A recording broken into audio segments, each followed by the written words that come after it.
CPM দল শাসক দলের বিরুদ্ধে লড়াই করতে নতুনভাবে সংগঠন তৈরি করতে চাইছে। তার জন্য বিভিন্ন কমিটিগুলোতে স্বচ্ছ দুর্নীতিমুক্ত লোকদের বিভিন্ন পদে বসে দল সাজাতে চাইছে সিপিএম। কিন্তু বাগমায় দিলীপ দত্ত নামে এক নেতার কারণে সিপিএম দল ধ্বংস হতে বসেছে। সেখানে দুর্নীতিতে নিমজ্জিত লোকদের অঞ্চল কমিটিতে আনতে উঠে পড়ে লেগেছেন দিলীপ দত্ত। তার বিরুদ্ধে এবার তীব্র প্রতিবাদ গড়ে উঠবে বাগমায়, এমনটাই খবর।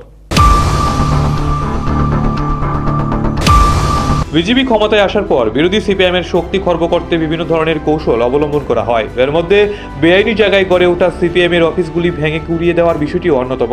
যদিও এটি একটি রাজনৈতিক কৌশল, যে কোনো রাজনৈতিক দল ক্ষমতা এলেই বিরোধীদের দুর্বল করার জন্য এই পদ্ধতি অবলম্বন করে থাকে, আর এটাই প্রত্যেকটি রাজনৈতিক পার্টি অলিখিত নিয়ম করে নিয়েছে।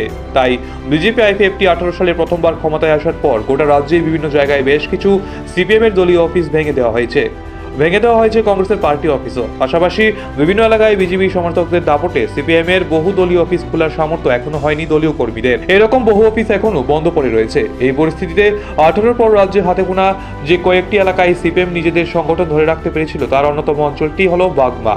এই অঞ্চলটিতে বাম সূর্য অস্তিমিত হয় না, এমন কথাও প্রচলিত ছিল। ক্ষমতা বদলের পর এলাকার বাম শক্তি দুর্বল হলেও এলাকার কয়েকজন সিপিএম যুব নেতৃত্ব দলীয় কর্মী সমর্থকদের সাথে নিয়ে বাগমাতে দলকে সুসংগত করে রেখেছিল। এরা স্বেচ্ছায় দলীয় অফিস খুলে সেখানে বসতে শুরু করে। ওই বাগমায় যুব নেতা আশিসের নেতৃত্বে বেশ কিছু আন্দোলন সংঘটিত হয়। আশিস বাবুর প্রচেষ্টাতেই বাগমা এলাকাতে সিপিএম এর বলিষ্ঠ নেতা পবিত্র করকে এনে একদিনের একটি কনভেনশনের করা হয়েছিল। এই কনভেনশনের মাধ্যমে শপথ গ্রহণ করা হয়, যা এক কথায় ছিল নজিরবিহীন। যদিও এরপর গুমতি দিয়ে বহু কেউসেক জল গড়ায়, কিন্তু এক সময় বাগমাতেই শুরু হয় লবিবাজির নগ্ন খেলা। হঠাৎ করে বামপন্থী নেতা হিসেবে বাগমা এলাকায় উদয় হয় দিলীপ দত্ত। এই ব্যক্তি আবার মাতারবাড়ি পঞ্চায়েত সমিতির ভাইস চেয়ারম্যান থাকাকালীন সময়ে ব্যাপকভাবে দুর্নীতি জড়িয়ে পার্টি থেকে সাসপেনশন হয়েছিলেন। সেই তিনিই বাগমাতে লবিবাজির নাটের গুরু হয়ে ওঠেন। তার কূট কৌশলে বাগমা অঞ্চল ভেঙে বাগমা ভারপাইয়া নামে দুটি অঞ্চল হয়। কথায় আছে ঢেকি স্বর্গে গেলেও ধান বাগে, ঠিক তেমনি এক কথায় পার্টি বিরোধী কার্যকলাপ এবং দুর্নীতি দায়ে অভিযুক্ত বহিষ্কৃত দিলীপ দত্ত বাগমা এলাকায় সর্বেসর্বা হয়ে লুটের বখরার ভাগ পেতে বিভিন্নভাবে কলকাঠি নাড়াতে শুরু করেন। সে সময় তিনি এককভাবে সিদ্ধান্ত নেন রতন পাল হবে নতুন গঠিত ভারভাইয়ার সম্পাদক। অঞ্চল সম্মেলনের আগ পর্যন্ত রতন পালকে পরিবর্তন করা যাবে না বলে তার ছিল নির্দেশ। কিন্তু দিলীপ অন্যান্য কর্মী সমর্থকদের দিলীপ দত্তের এই ধরনের সিদ্ধান্তের সায় ছিল না। কিন্তু বিভিন্ন কায়দায় বাগমা সিপিএম এর দিলীপ দত্তই সেই সময় শেষ সিদ্ধান্ত নেবার মালিক হয়ে ওঠে। এরপর বাগমাতে যথারীতি সম্মেলন হয়, কিন্তু বাগমা অঞ্চলে একনিষ্ঠ পার্টি কর্মী এবং সৎ যুব কর্মীদের এক প্রকার ব্রত রেখেই 2022-এ বাগমা সিপিএম এর নতুন অঞ্চল কমিটি গঠিত হয়। পরে ভারভাইয়া সম্মেলনে দিলীপ বাবু রতন পালকে সম্পাদক করার দাবি রেখে সম্মেলনে কমিটির নামের প্রস্তাব করেন। কিন্তু শেষ বেলা ভোটাভুটি হয় রতন পাল ও আশিস ঘোষের মধ্যে। ভোটে রতন বাবু 15 জনের কমিটির মধ্যে নিজের ভোট সহ 5 ভোট পায়। আশিস ঘোষ 10 ভোট পেয়ে সম্পাদক হন। তবে দিলীপ বাবুর মহকুমার সম্পাদক হবার ইচ্ছে ছিল, যদিও তিনি সেটা হতে পারেননি নানান কারণে। এবার আবার সংগঠিত নিয়মে 3 বছর পর বাগমায় সম্মেলন। নভেম্বর হয় সম্মেলন। সম্মেলনের আগে জানা ছিল বয়সের কারণে বাগমার অঞ্চল সম্পাদক নারায়ণ ঘোষ এবার অঞ্চলে আর থাকবে না, তাই নতুন সম্পাদক হবেন আশিস ঘোষ। তখনই দিলীপ দত্তের ইন্ধনে শুরু হয় নগ্ন খেলা।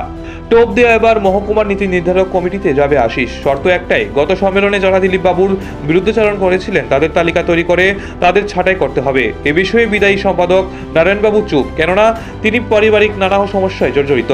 এছাড়া তিনি কোনো কথা বললে যে কথায় দাম থাকবে না তা তিনি জানেন, তাই তিনিও চুপ। ফলে যা হবার তাই হলো। দিলীপ দত্তের ইচ্ছা মতো তৈরি হলো কমিটি। যারা তার বিরুদ্ধে ছিল তাদের বাদ দিয়ে নতুন কমিটিতে নেওয়া হলো গোপাল রায়কে। এই গোপাল রায়ও একজন গুণধর ব্যক্তি, অপকর্মের সর্বগুণে গুণী তিনি। তার আবার অতীত ইতিহাস রয়েছে। এই ব্যক্তি জোট আমলে পোর খাওয়া বাম নেতা সুনীল মজুমদারের উপর আক্রমণকারী হিসেবে পরিচিত। তাছাড়া বাগমায় সিপিএম এর বীজ বুনেছিল সেই লক্ষণ রায়, প্রমোদ চক্রবর্তী সহ অগণিত বাম নেতাদের উপর দৈহিক আক্রমণ ও বাগমার সার গুদামে সার বীজ কীটনাশক চুরির মিথ্যা অভিযোগে পুলিশের মামলাকারী ব্যক্তিও ছিলেন সেই গোপাল বাবু। কালে চক্রে এই গোপাল বাবু সাদা ফতুয়া পায়জামা পরে হয়ে যান সিপিএম নেতা। রতন ভৌমিক বাগমা বাজারে নামলেই চায়ের কাপ এগিয়ে দেওয়া, মূলার চারা বেগুনের চারা কিনে দেওয়ার মতো তৈলমর্দনকারী ব্যক্তি এই গোপাল রায়। প্রসঙ্গত, যারা রাজ্যে আক্রান্ত বাম কর্মীদের সাহায্যে কেরালা থেকে যে ত্রাণ বা অর্থ সাহায্য এসেছিল, এই গোপালবাবু দিলীপ বাবুর ইন্ধনের নামে বেনামে বহু অর্থ সাহায্য পায়। যারা ক্ষতিগ্রস্ত নয় তারাও, আর তাদের কাছ থেকেই কমিশন পেয়েছিল রায়বাবু এবং দত্তবাবু। এ নিয়ে একসময় বাগমা পার্টিতে বহু জল ঘোলা হয়। এহেন একজন ব্যক্তি, তার চারিত্রিক অধপতনের গুণগান বাগমা এলাকাবাসী সবাই জানে। সেই গোপাল রায় এখন অঞ্চল নেতা। তার বড় ছেলে বর্তমান কংগ্রেসের সক্রিয় কর্মী। উনি বাড়ি গিয়ে কাউকে যদি বলেন বামেদের ভোট দাও, উল্টো ভোট নষ্ট হবে। তাছাড়া এলাকায় নারী ঘটিত বেশ কিছু কেলেঙ্কারিতেও জড়িত দিলীপ দত্তের ডান হাত এই গোপাল রায় বলে অভিযোগ। যে অসংখ্য নারী ঘটিত কেলেঙ্কারি রয়েছে বাগমায়, এলাকায় সে গোপাল রায়ের ডান হাত ছিল বলে খবর। আর এই কেলেঙ্কারি অভিযোগে এই ব্যক্তি দল থেকে বহিষ্কৃত।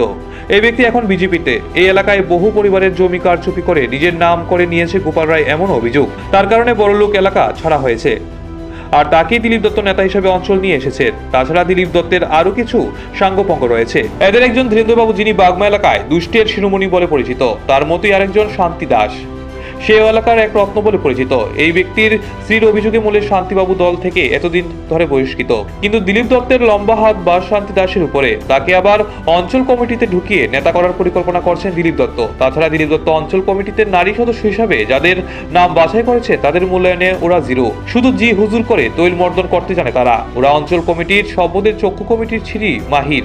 এই ধরনের কমিটি থেকে বাগমা এলাকায় সিপিএম কর্মী সমর্থকদের আকেল গুরুম হয়ে গেছে। কমিটির এই নমুনা দেখে এলাকার লড়াকু বাম নেতা মানিক সোম নিজেই নাকি কমিটি থেকে অব্যাহতি নিয়েছেন। এছাড়া সম্মেলনে কমিটি নিয়ে বেশ কয়েকজন প্রতিবাদ করবে শুনে দিলীপ দত্ত এদের আলাদা করে ডেকে নিয়ে নাকি বলেছেন তিনি যে কমিটি করছেন সেই কমিটির পার্টি স্বীকৃতি দিয়েছে এবং পার্টির সিদ্ধান্ত অনুযায়ী এই কমিটি হচ্ছে। এক্ষেত্রে এটাই পার্টির সিদ্ধান্ত হয়, তবে বাগমা বিধানসভার বাগমা অঞ্চলে যে বাঙালি বুথগুলি রয়েছে তাতে ব্যাপক ধ্বংস নামতে পারে বলে খবর। আবার এও শোনা যাচ্ছে দিলীপ দত্তের এই ধরনের স্বৈরাচারের বিরুদ্ধে এবার অনেকেই মুখ খুলবেন। কারণ যেখানে সারা রাজ্যে পার্টি স্বচ্ছ ও দুর্নীতিমুক্ত কর্মীদের উঠিয়ে আনার চেষ্টা করছে, সেখানে বাগমার চরিত্রহীনদের নিয়ে পার্টির অঞ্চল কমিটি তৈরি করার চেষ্টা করছে দিলীপ দত্ত। আর এই বিষয়টি কোনোভাবেই স্বচ্ছ সিপিএম কর্মীরা মেনে নিতে নারাজ। চরিত্রহীনদের কোনোভাবেই তারা পদে দেখতে চাইছে না বলেই খবর। নিজস্ব প্রতিনিধি রিপোর্ট, এশিয়ান টাইমস।